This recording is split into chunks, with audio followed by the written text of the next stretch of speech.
두 번째 단원 급수를 한번 내용을 볼 건데, 급수라는 건 뭐냐? 더한다는 거예요.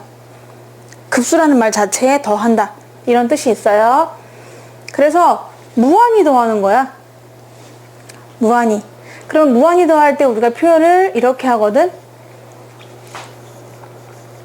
어떤 항을 이렇게 1부터 무한히 더하겠다, 계속 더하겠다, 이런 얘기입니다. 그럼 이 말은 다시 말해서 첫째 항 더하고 둘째 항 더하고 해서 계속 더하는 거죠. 이렇게 더한다, 끝까지 무한대로.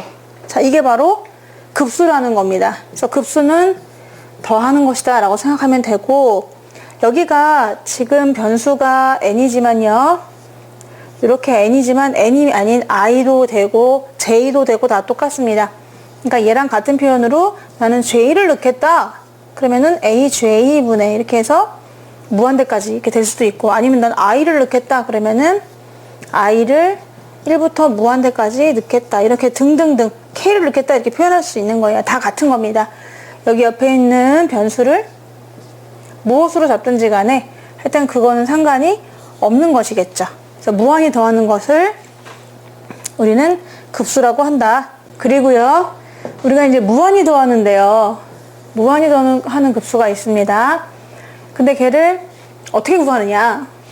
어떤 일반항이든지 간에 수의 나열이 있는데 그 수의 나열을 어떻게 무한히 더하죠? 우리 3도 유한한데? 우리도 금방 죽는데? 이렇게 되는 거잖아? 그럼 무한히 더할 때는 이렇게 더하면 돼요. 먼저 n항까지 합한 거를 구할 수 있어요. 예를 들어 등차 수열 같은 경우는 n항까지 공식이 있죠. 2분의 n 2a 더하기 n-1d. 또 등비 수열도 n항까지 합 공식이 있거든요. 1마 r a 1마 r의 n승, 이런 식으로 n항까지 합이 있어요. 그럼 여러분은 우리가 어차피 무한히 더하고 싶지만 n항까지 합을 더하시는 거예요. n항까지 합. 그래서 우리는 n항까지 합을 구합니다. 이거는 등차 등비는 공식이 있어요. 근데 만약에 그런 거 없고 부분분수처럼 중간이 다 사라진다 그러면은 하여튼간 n항까지 더해서 가운데 다 사라지고 최초 생존자와 최후 생존자만 남겠지만 n항까지 합을 구하셔야 돼요. n항까지 합을 구한 다음에 그 녀석에다가 n을 무한대로 보내버리면 되는 거예요. 자, 이렇게 해서 일단 구하거든요. 그럼 우리 요 SN을 뭐라고 하냐면 n항까지 합하는 거잖아. 그래서 부분적인 합이다라고 해서 부분합이라고 하는 거죠. 첫째 항부터 n항까지 합을 SN이라고 하는데, 우리가 알다시피 n항까지 더하는 거잖아. 그리고 AK를 1부터 n까지 더하는 거죠. 그걸 부분합이라고 하는 거예요. 그래서 부분합을 이용합니다. 우리가 무한히 더한다라는 것은 n항까지 합을 어떻게 식으로 표현해가지고 그거의 극한을 구하는 거랑 같다라고 생각하면 되고, 이거를 또 굳이 뭐 더 표현을 하자고 한다면은 SN이라는 게 뭐야? n항까지 합하는 거잖아. k를 1부터 n까지 넣어가서 ak, 뭐 똑같은 표현입니다. 그냥 써봤어요. 이렇게 이거랑 이거랑 같으니까요. 하여튼간 n항까지 합을 극한을 구하는 것이다. 자, 이 말은 무슨 뜻이냐면요, 여러분이 수열이 있잖아요. 첫째 항, 둘째 항, 셋째 항 이렇게 가고 있을 겁니다. 물론 얘도 극한이 있을 거예요. 어디로 향할지 있겠죠. 근데 우리가 S1 첫째 항까지 합, 그리고 둘째 항까지 합, 그리고 셋째 항까지 합, 이런 식으로 가다 보면은 얘네가 극한이 있다는 거거든요. 얘네도 그걸 만약에 수의 나열로 하나하나 생각하다 보면은, 그쵸? 얘네도 하나의 목표로 가고 있다. 그럴 때 우리가 수렴한다, 이렇게 얘기를 한다는 거잖아. 그래서 그 값이라고 생각하시면 됩니다. 요거 SN의 극한, 이 SN이라고 하는 수열 있잖아. 첫째 항까지 합, 둘째 항까지 합, 셋째 항까지 합, 걔네들이 일정하게 어떤 수로 가고 있는 거야. 그게 무한히 합한 거의 합과 똑같다라는 거예요. 근데 어려우면 이렇게 생각하면 돼. 그냥 그래, 일단 첫 번째로 SN, n항까지 합을 구하자. n항까지 합을 구하세요. 등차 등비는 공식도 있습니다.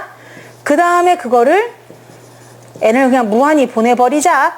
그럼 우리가 이제 무한히 합하는 것을 계산할 수 있다. 그래서 그 급수가 수렴을 하네 안 하네라고 말할 수 있는 거는 뭐냐면요, 우리가 부분합으로 구하잖아요. 그래서 내가 지금 무한히 더한 것을 알고 싶다. 어떤 수열을 나는 무한히 더해야지, 나는 무한히 살지 못하지만 라고 했을 때 이거를 극한을 구하고 싶잖아요. 그러면 얘는 우리가 얘기했듯이 n항까지 합, 부분합을 구한 다음 걔의 극한을 한번 구해보는 거예요. 그죠? 근데 이 값이 만약에 존재해요. 그래서 걔를 만약에 S라고 잡았다고 쳐보세요. S의 수렴을 하죠. 존재하죠. 그럼 우리가 이걸 수렴한다. 값이 있다. 근데 참 신기하죠? 무한히 더하는데도 값이 일정한 값으로 가다니. 무한히 더한다는 건 우리 상상 외잖아. 우리가 알고 있는 가장 큰 수보다도 더 많을 텐데 그렇게나 더했는데도 어떤 값이 하나씩 가까이 간다라는 것은 이 수열 자체가 이 AN이 좀 독특한 구조를 갖고 있다는 뜻이기도 하죠. 자, 하여튼간 이렇게 S로 값이 나온다. 무한히 더했는데 어떤 값이 나온다. 그럼 걔를 수렴이라고 합니다. 그래서 참고로 첫째 항까지 합, 둘째 항까지 합, 셋째 항까지 합, n번째 항까지 합, 얘네들이 가고 있는 그 목표, 그게 바로 S가 되는 겁니다. 이거는 합입니다. 그냥 어떤 그 무한히 더해봤더니 발산이 된다. 이런 경우가 대부분일 것 같아요. 내 생각에는요. 무한히 더하는 거잖아요. 그죠? AN이라는 어떤 수열을 무한히 더했는데 그 값이 어떤 값으로 수렴되지 않고 점점 커진다거나 점점 작아진다거나 이런 경우가 대부분일 거예요.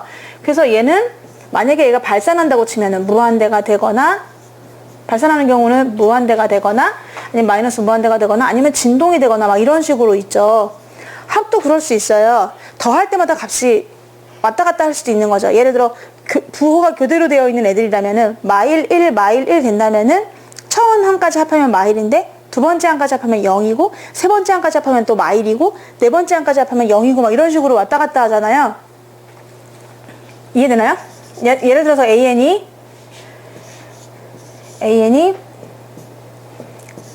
얘가 왜 이렇게 쭉쭉 뻗지? 왜 이렇게 쭉쭉 뻗지? 예를 들어 이렇게 됐다고 쳐보세요.